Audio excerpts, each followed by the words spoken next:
Friends, మీకు ఈ video నచ్చితే లైక్ చేయండి, సబ్స్క్రైబ్ చేయండి. వంటలక్క వెన్నెల వైష్ణవి వాళ్ళు అయితే ఐఎమ్ సారీ అమ్మ అని చెప్పేసి ఒక బోర్డు పైనే తయారు చేసి వాళ్ళ అమ్మని చూపిస్తూ ఉంటారు.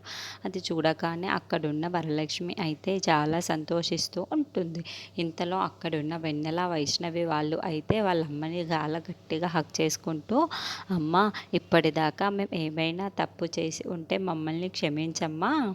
మేము ఏమైనా తెలిసి తెలియక తప్పులు చేస్తే మమ్మల్ని క్షమించావు కదా అని చెప్పేసి అడుగుతూ ఉంటారు. ఇంతలో అక్కడున్న వరలక్ష్మి అయితే ఏమీ మాట్లాడకుండా సైలెంట్గా ఉండిపోతూ ఉంటుంది.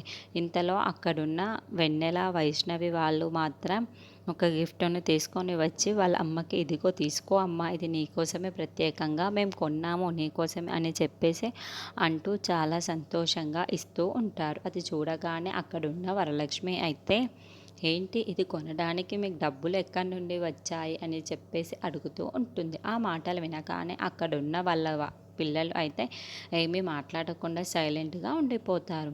ఏంటి ఈ డబ్బులు ఎక్కడి నుండి వచ్చాయి?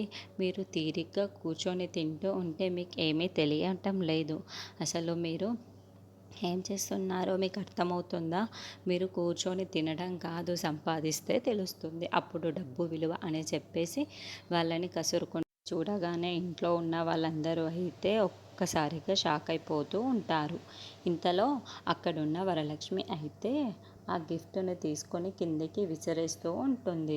మీరు డబ్బులు సంపాదించినప్పుడు ఏవైనా గిఫ్టులు కొని ఇవ్వండి నాకు, అప్పుడు తీసుకుంటాను, ఇప్పుడు కాదు అని చెప్పేసి వాళ్ళ మీద చాలా చిరాకు పడిపోతూ వెళ్ళిపోతూ ఉంటుంది. అది చూడగానే అక్కడున్న వెన్నెల వైష్ణవి వాళ్ళు అయితే చాలా బాధపడుతూ ఉంటారు.